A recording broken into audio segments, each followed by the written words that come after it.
Good morning, my dear children. Welcome back to today's virtual session of 8th Standard History. Let us begin the day with the quote: Our truest life is when we are in dreams awake. Children, dreams give us a vision to work on. A person without dreams is as good as an animal. So, the best in life comes when you watch big dreams with open eyes. Dreams keep us inspired. All the big achievers of world were big dreamers. They dreamed of impossible things and worked hard to convert them into reality. Children, today I would like to continue the topic Europe and India. Already I have discussed the various happenings in Europe which had its impact in our country. I have discussed about the period of Renaissance, the advantages of Renaissance. You have come to know about the invention of printing press. You have got an idea about religious reform movement, geographical discoveries, also the intellectual revolution in Europe, revolution in political sphere in Europe. You came to know about the American War of Independence, the French Revolution. I discussed yesterday about the Industrial Revolution, the rise of capitalism, and colonialism. Today, I would like to continue the topic from imperialism. So, children, it is very necessary to open your textbook, History Civics textbook. You should open page number 7 and listen to me carefully.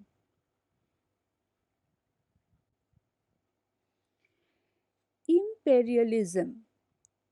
Imperialism means a system in which a powerful country controls other countries by establishing its overall domination and establishing many colonies.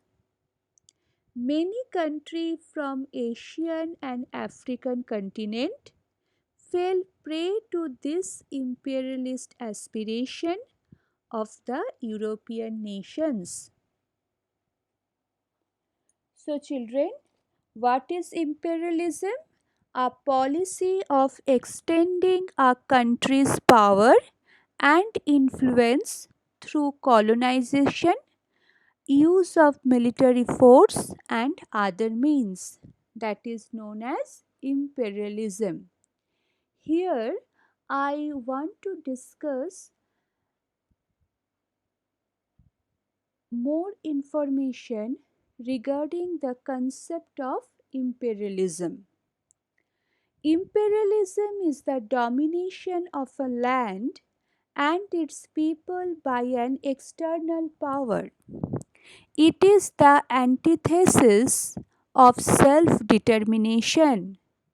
It is closely tied to colonialism, although scholars often distinguish between imperialism, in which the ruling power remains external to the dominated people, and colonialism, in which the ruling power sent its people to settle and rule from the conquered colony.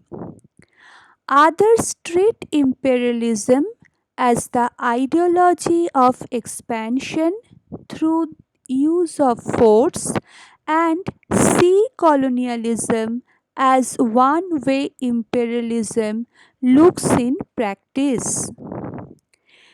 Children, history is unfortunately full of examples of imperialism.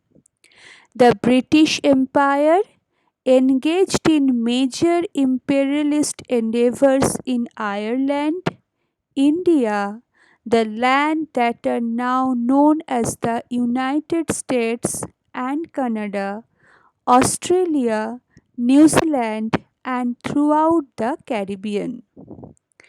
We can distinguish between cases such as India, in which indigenous people were subjugated by a small ruling British minority, and cases such as the United States, in which indigenous people were exterminated to the extent that they become a small minority in their lands.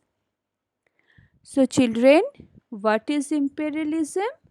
A policy of extending a country's power and influence through colonization, use of military force, and other means.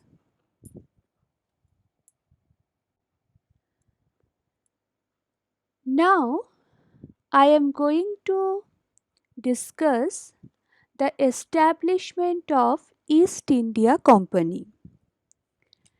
There was competition among European countries for acquiring trade monopoly in India. The British established British East India Company in 1600 AD to carry out trade in India.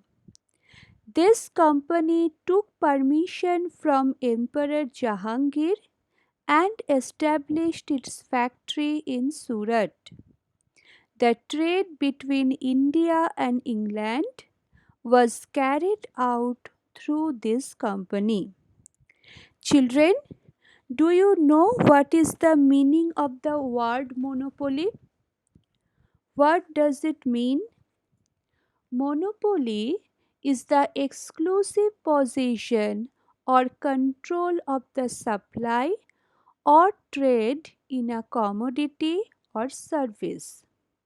So, the exclusive possession or control of the supply or trade. And children, do you have any idea about the location of Surat? Surat is a large city beside the Tapi River in the West Indian state of Gujarat. Once known for silk weaving, Surat remains a commercial center of textiles, and the new textile market R is lined with fabric shops. So, children, where is Surat? Surat is in Gujarat, and monopoly is the exclusive possession.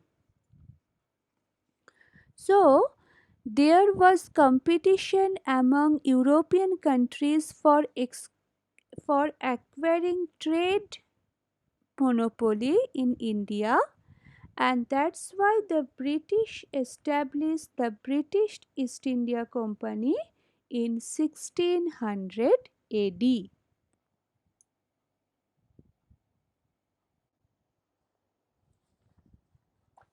Now, children, I would like to discuss the struggle between English and the French.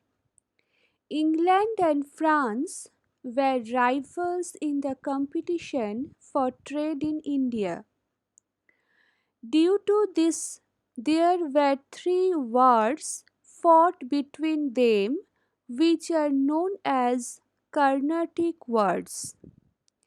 In the Third Carnatic War, England finally defeated France. Therefore, now there was no strong European competitor for British East India Company in India. So children, always there was a competition between English and French. The European countries uh, for acquiring trade monopoly in India. Due to this, there were three wars fought between them, which are known as Carnatic Wars. Now, children, I would like to explain more about the Carnatic Wars. The Carnatic Wars were a series of military conflicts in the middle of the 18th century in in India. The conflict involved numerous nominally independent rulers and their vassals to struggles for succession and territory and included a diplomatic and military struggle between the French East India Company and the British East India Company. They were mainly fought within the territories of Mughal in India with the assistance of various fragmented polities royal to the late Mughal. As a result of these military contests, the British East India Company established its dominance among the European trading companies within India. The French company was pushed to a corner and was confined primarily to Pondicherry or Puducherry. The East India Company's dominance eventually led to control by the British Company over most of India and eventually to the establishment of the British Raj. So, children, the war which was fought between the English and the French, between England and France, were known as Carnatic Wars, and in the Third Carnatic War, England finally defeated France. Therefore, now there was no strong European competitor for British East India Company in India.